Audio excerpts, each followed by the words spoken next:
renforcé ses mesures sanitaires pour lutter contre le Mpox ou variole du singe, à l'occasion de la célébration du Magal de Touba, une fête religieuse musulmane prévue ce vendredi. Ce pèlerinage religieux, qui attire entre 5 et 6 millions de fidèles, commémore l'exil au Gabon de Cheikh Ahmadou Bamba en 1895, fondateur de la confrérie mouride et pionnier de la ville de Touba. L'événement représente un défi sanitaire majeur alors que les cas de Mpox sont en recrudescence en Afrique. Environ 6 000 professionnels de santé ont été mobilisés pour surveiller et détecter rapidement les cas suspects. Le docteur Mamadou Dieng, responsable régional de la santé à Diourbel, indique que 180 sites de dépistage ont été mis en place avec des zones de quarantaine prévues pour isoler les cas confirmés.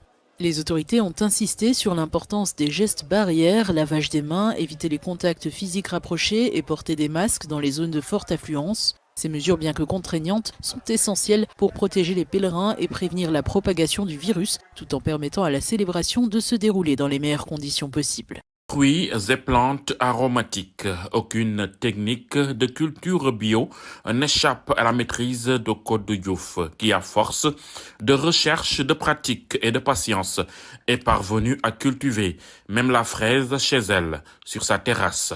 Une passionnante expérience qu'elle ne cesse de renouveler depuis 11 années. Je m'appelle Madame Faye Codou.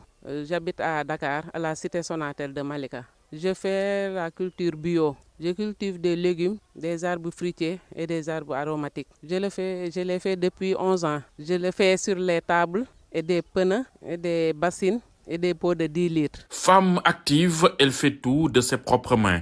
Des tables qui accueillent les cultures à l'entretien quotidien. Codou, qui se plaît dans ce qu'elle fait, consacre sa vie au micro-jardinage. Une pratique simple d'apparence, mais qui nécessite attention, rigueur et amour des plantes. Ça demande beaucoup de choses parce que j'achète des planches pour faire une table. J'achète du substrat, c'est le coq d'arachide et le bal de riz pour faire le substrat. Et le macro-micro pour alimenter les arbres. Ça demande beaucoup d'investissement parce que je prépare les tables, j'achète les graines pour semer et pour alimenter, j'achète du produit, le macro-micro. À la base, Codou voulait juste manger bio parce qu'il faut dire que le mal du monde en termes d'OGM n'épargne pas le Sénégal. Mais aujourd'hui, sa production, qui a augmenté au fil des années, trouve preneur. Des Sénégalais lui achètent des tables pour expérimenter sa pratique chez eux. Ça rapporte beaucoup de choses parce que je mange bio, je mange sain, moi et ma famille. Oui. Même les tables, je les vends. Je vends les tables, je vends les légumes, du nana, tout ce que vous voulez. Même les arbres fruitiers, je les vends. Mes difficultés, c'est la terrasse. Les arbres commencent à développer. Je ne peux pas les laisser sur la terrasse. Le micro-jardinage a toujours été une pratique courante au Sénégal, pratiquée par des familles et même des élèves à l'école. Malheureusement, il tend à disparaître avec le manque d'espace, mais aussi et surtout. Dans cette salle de classe, des élèves suivent un cours de mathématiques. C'est plus décontracté que d'habitude, normal, c'est une atmosphère vacances. Ils sont tous là pour les cours de vacances, l'occasion de préparer l'année prochaine. Et la plupart des candidats restent à la maison pendant les vacances, mais d'autres choisissent de venir suivre les cours et c'est une très bonne décision parce que nous constatons qu'à la rentrée, les professeurs ont des difficultés à dispenser leurs cours.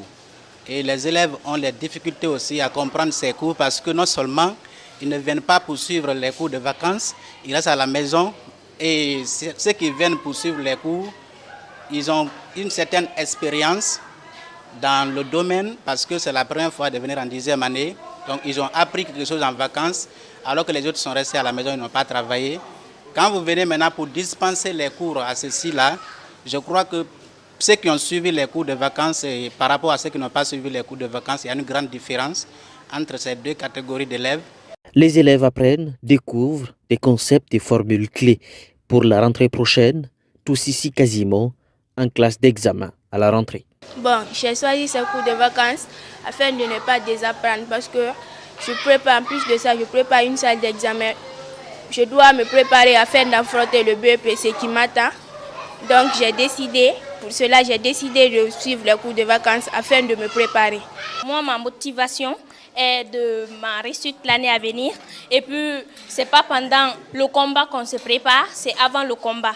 Donc, si je reste couchée à la maison sans venir faire les cours de vacances, je pense que la rentrée, j'aurai un peu de difficulté en fait dans les matières pratiques parce qu'ici en Guinée, 90% des élèves ne comprennent pas les matières exactes, je veux dire.